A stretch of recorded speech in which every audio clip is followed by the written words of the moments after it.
podcast, the channel where we explore various interesting aspects of music creation, and the many meanings that music can convey to us.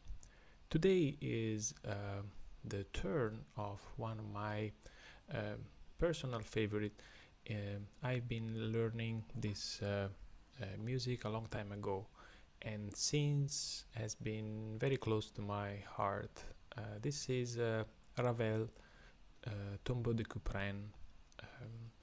Maurice Ravel, as many of you I'm sure know, is a French composer who was active mostly at the beginning of the 20th century. And the Tombeau de Couperin is not one of his most well-known or most performed pieces of music, but of this he made a piano version and an orchestra version. Interestingly, the piano version is a suite of 6 different pieces, while the orchestra version is just 4 of them. The reason why I wanted to discuss this with you today is that Ravel in this composition deals with a return to the past. The return to the past, the past has a particular role in the creative world of any artist, of course, and which past, how do you see it, how do you relate to it, how do you invent new things by looking back. This is obviously a never-ending topic, but in particular with Ravel I find interesting the way he relates with previous traditions that he happens to encounter. Obviously, I'm talking about not just the French tradition, but the European tradition, cultural tradition. Ravel is always very attentive to the past. You can find references to either a classical past or an archaic past in many of his works. Particularly, I'm thinking right now about his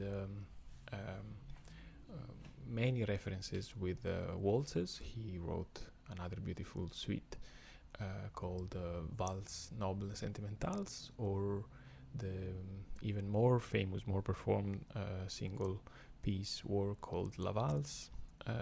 Ravel seems to be operating through an aesthetics that fly over many different pasts, different types of classical music. He's interested, as I was saying, in some archaic forms, some dances. He's interested in folklore, and these worlds are tied to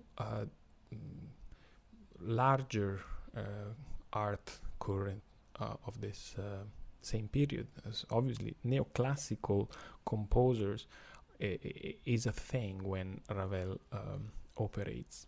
Perhaps they were not calling themselves neoclassical, and possibly they didn't have the same definition we can have today about them. But Ravel, Stravinsky, and others do belong to this group of artists who were trying to create new things relating with what they considered a classical type of music, something that retains some values that should not be lost.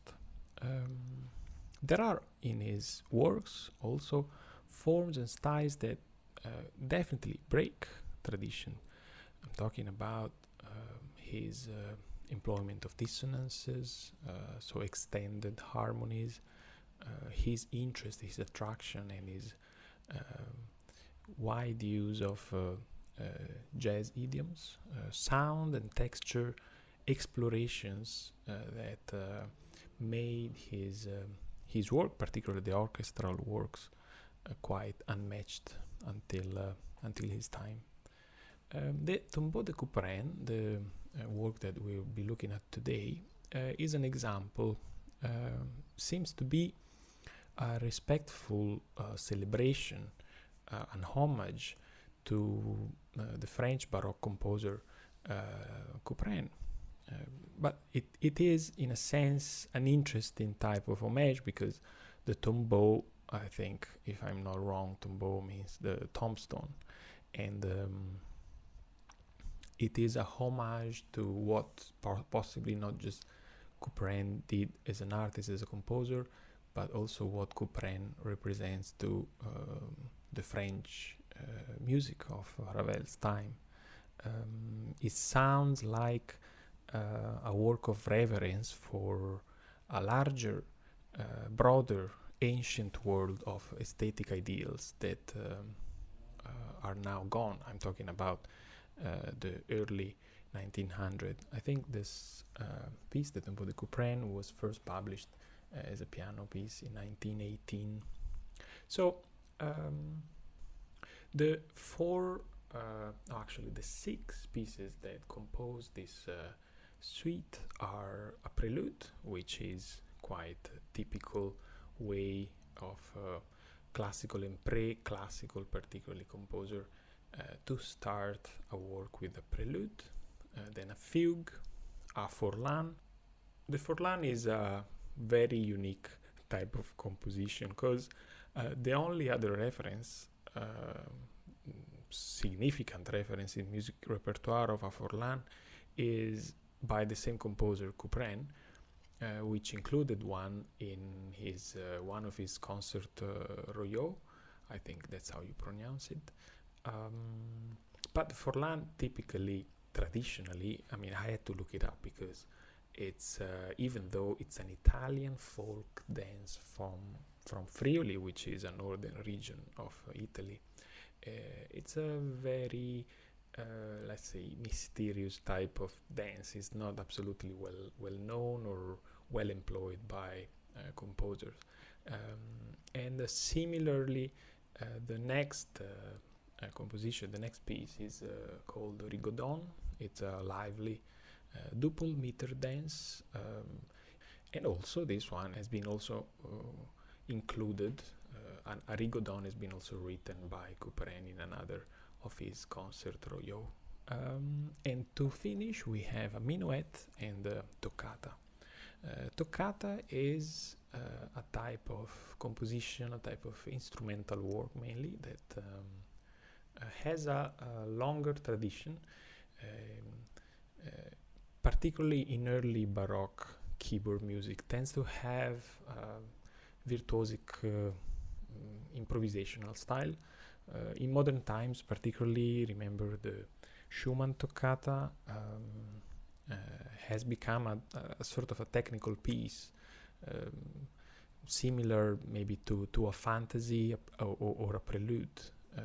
Ravel here, in his toccata, which is quite demanding for the performer, follows a model of a perpetuum mobile.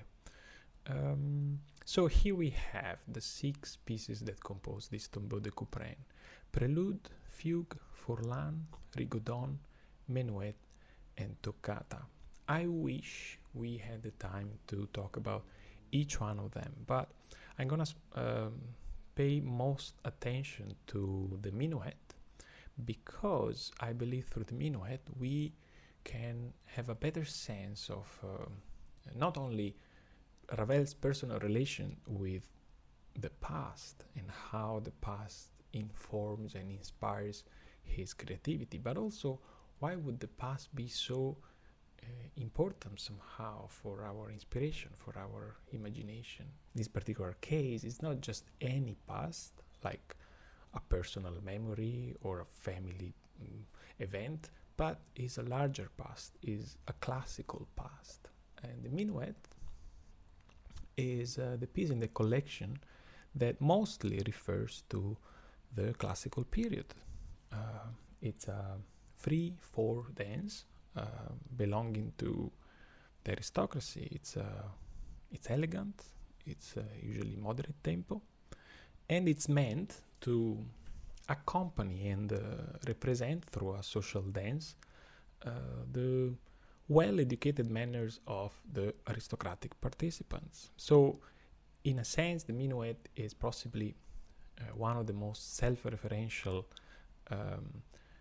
instrumental pieces that we can find.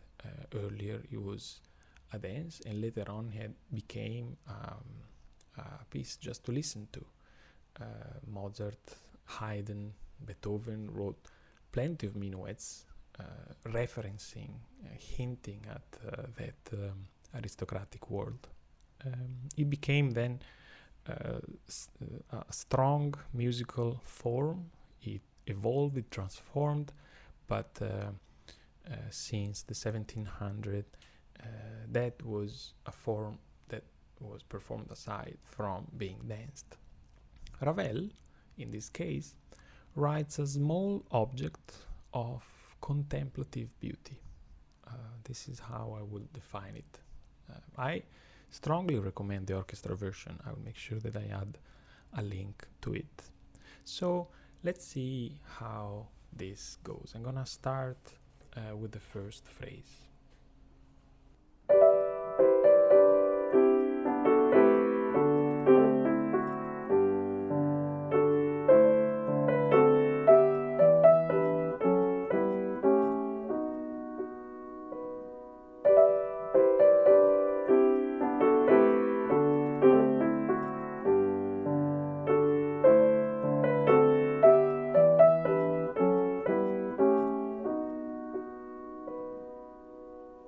This melody, this elegance and gentleness can really come out straight from the 16 or 1700. Phrases are in Baroque style, although the harmony is possibly a little bit modern. Let's hear this particular chord.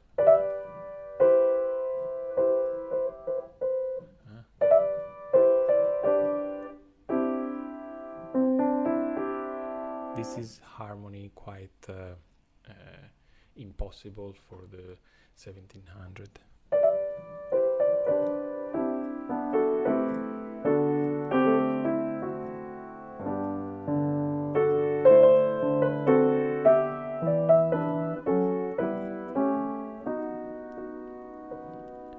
Okay, now I'm gonna go with the response. Let's see what happens.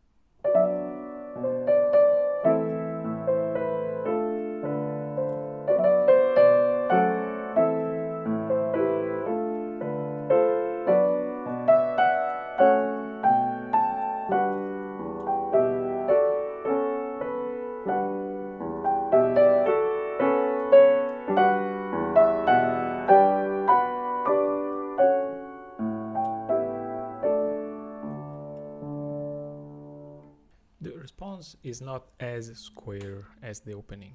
The harmony here has some shades. The phrase, when I mean not square, I mean is in an odd number of bars. Listen to this.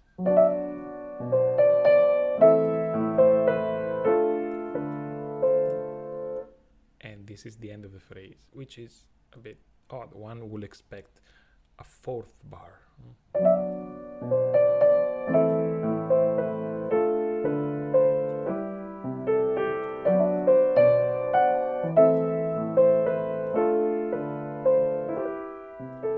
Something like this. This will be square, but obviously Ravel is better than this.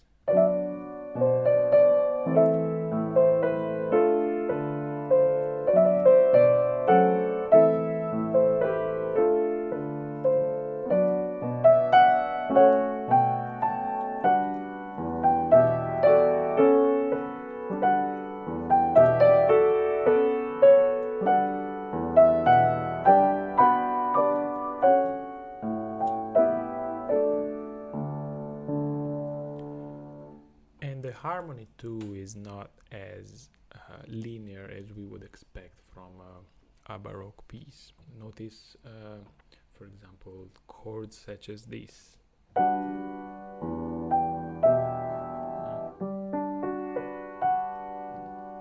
It's quite modern harmonies, or even this passage.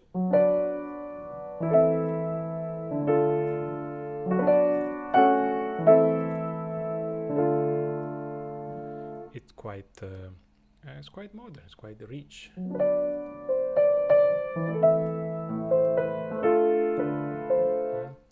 So the last detail I'm gonna point out is the transition between the opening, the one that I meant was very square and linear, and the second phrase. The transition makes something really odd.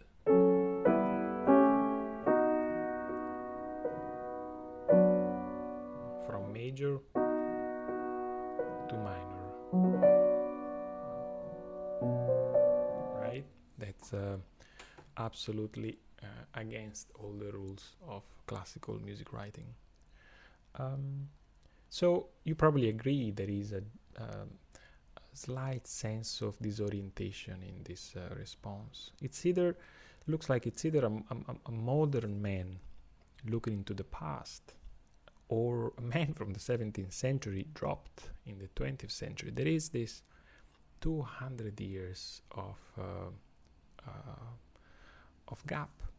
The drama is tangible already, but very delicate. Then there is a closure of this section.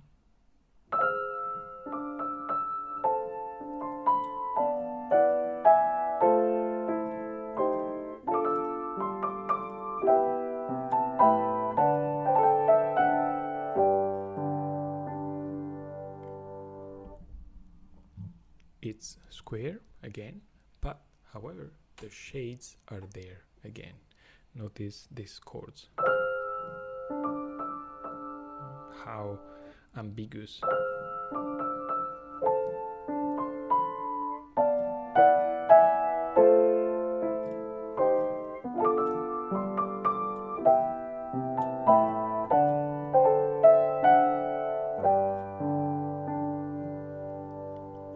Okay, this is the first part of the Minuet. In a very classical manner, Ravel does what every Minuet will require: have a trio. You probably are familiar with the title Minuet and Trio. Yes, Minuet and Trio. Usually, trio is a central section played by just 3 instruments, so much lighter compared to the rest of the Minuet, played by the larger ensemble. So obviously trio is a title, is a name that has stayed throughout the years, but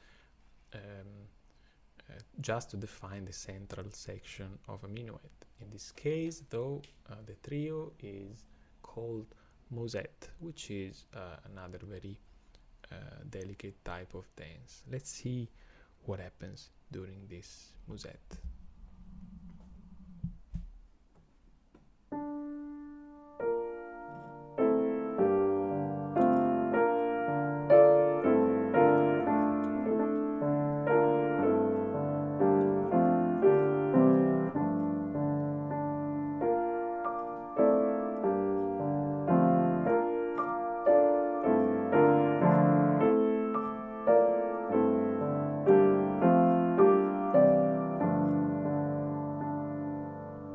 Notice something? The bright, delicate, pleasant color has changed into a darker one. The mode is minor, so we were in G major, now we are in G minor. Notice how these 2 different colors already creates a contrast, not necessarily dramatic contrast, but enough for some balance. More shades are added here. I'm gonna play you what happens next, and you tell me where are we going.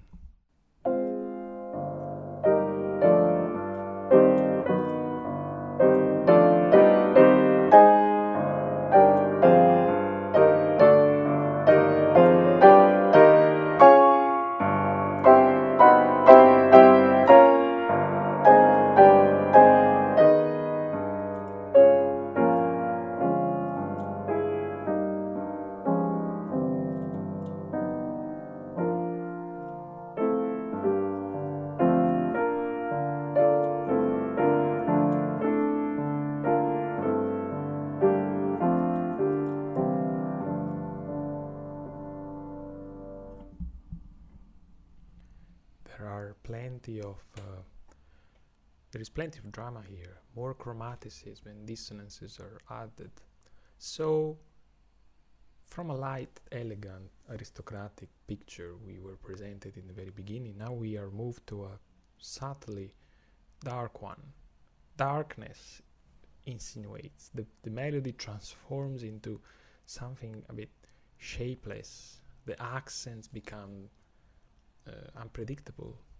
So it really looks like the dream has turned into a nightmare. I'll play this Musette again.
Feels like this darker section, has added some stain. There is no innocence anymore. Then after this, the minuet comes back with a touch of class and virtuosity. The theme of the musette and the theme of the minuet are together. They are two faces of the same nature. I'll play it to you.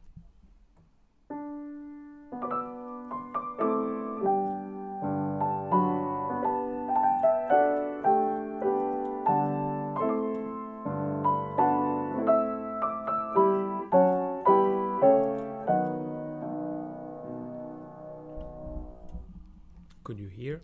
Obviously, this is the theme of the minuet.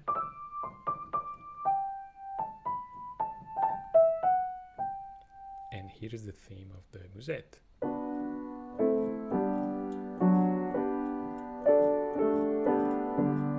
Together.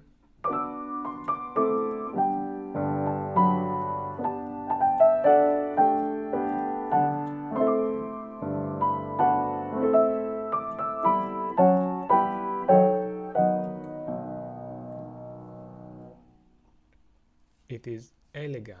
It is light, aristocratic, beautiful, but as I was saying earlier, probably without innocence. Interestingly, Ravel does not stress any longer that darkness aspect, but it stays on a lighter dimension until the very end. It feels like it is a nightmare that we must simply forget about. The rest sounds the same. We have another response.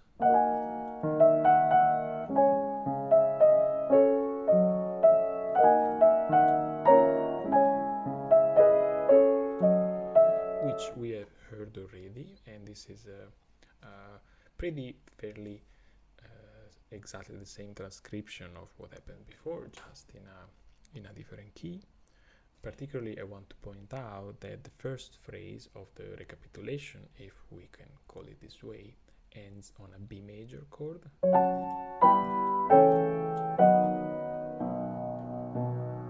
And we would expect a minor. Major. And we would expect. But no, yes, it's still a minor, but a different minor. I'll play it to you.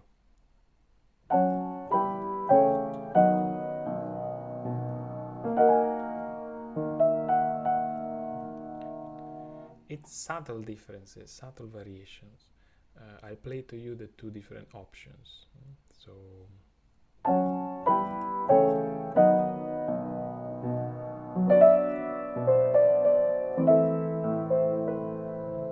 first option, and then what Ravel has written.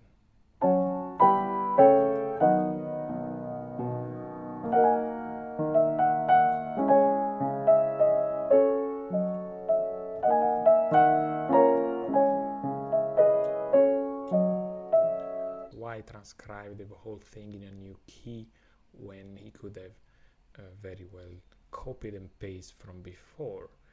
Once again, we are looking at a composer that is extremely refined in his choices, and the decision of adding a nuance such as he wanted the melody to start in the same note in which the melody is ended.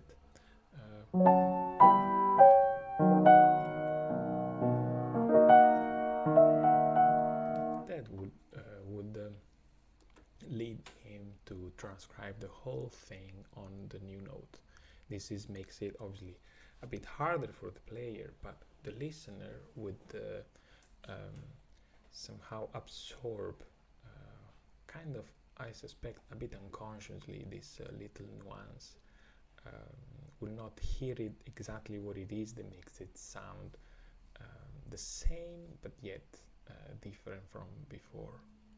Ravel adds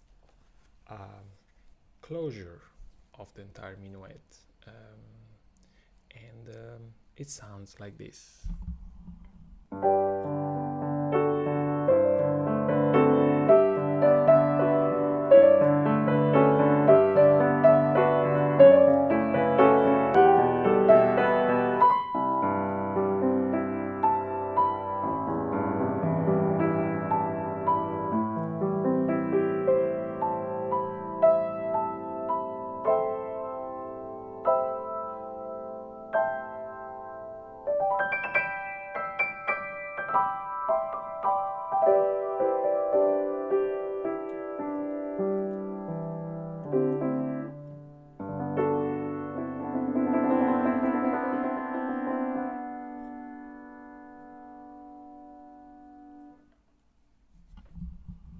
We can fairly consider this section coda. Quite unusual for a minuet to have a coda, especially an open-ended one like this one. The melody reaches high, and in a way it kind of evaporates away. It's interesting, this harp and vibrato effect in the end. Here's the harp.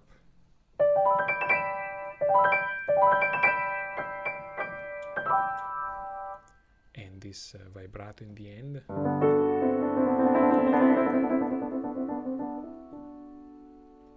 It's quite unusual. Okay, so let's draw some final consideration. If the goal is beauty, elegance, lightness, why choosing a minuet? A minuet to a composer is a form, is a musical form with some possibility of expression and creativity, but is a form with special restrictions, the restriction imposed by tradition. So to call something a minuet means that you must refer to what the minuet was, in this case an aristocratic dance, and we said a lot about it already. So we cannot know his motivations, but the connection with the past, in particular a classical past, is now, and at Ravel's time, a clear reference to a repertoire of common cultural, ancient, profound values of virtue, purity, and authenticity. This is possibly what classical means to someone like Ravel. There have been many return to the classics in art and music, and The one that Ravel interprets is one in which beauty is an ideal object of contemplation, something somehow distant, not tangible nor real, something that can be witnessed mostly, if not solely, by an aesthetic experience. The classical repertoire, in this case, represented by the Minuet, carries qualities that we, I'm talking about Europeans at least, identify with, qualities that we have learned to recognize ourselves with and to appreciate for their own sake. For example, beauty, elegance, aristocracy, purity, authenticity, nobility, by delicately adding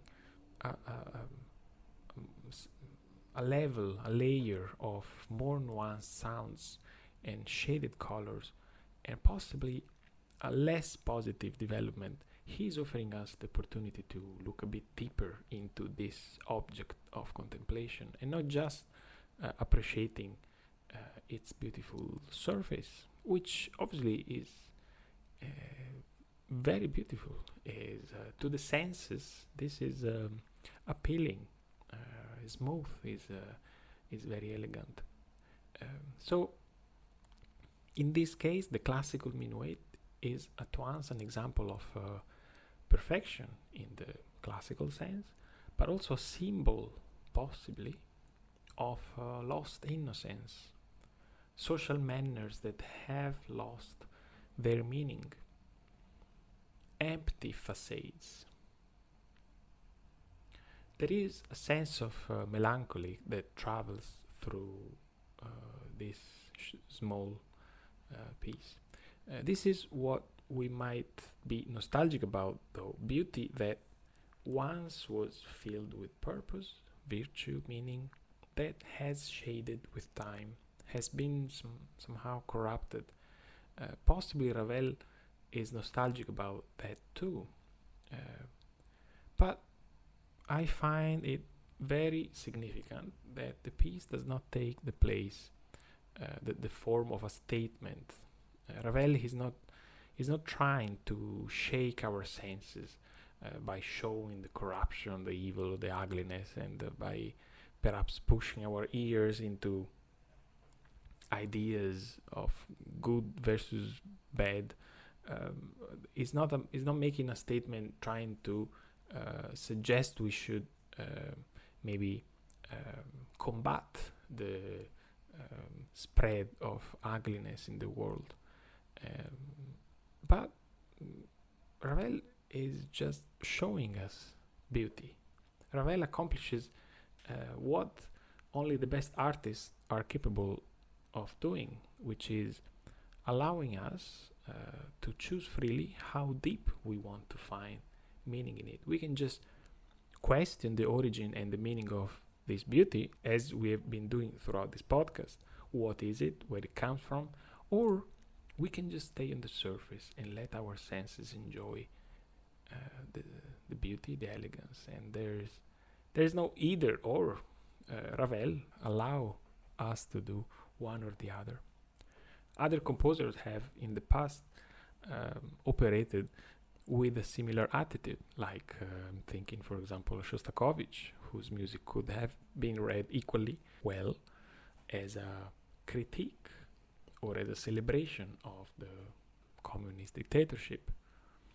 Or Mozart, whose magic flute is filled with Masonic messages and symbols, but only for those who can hear them. If you don't hear them, or if you don't know about them, you can still appreciate the music for its own beauty. So this is why I find this dive into the past meaningful and interesting. Ravel is telling us neither why it sounds melancholic, nor what it is that we should feel nostalgic about. As a matter of fact, it ends in the same beautiful positive, delightful way it has started, Ravel just wants us to enjoy the magic of diving into the past, but without forgetting, in the end, it's all a dream.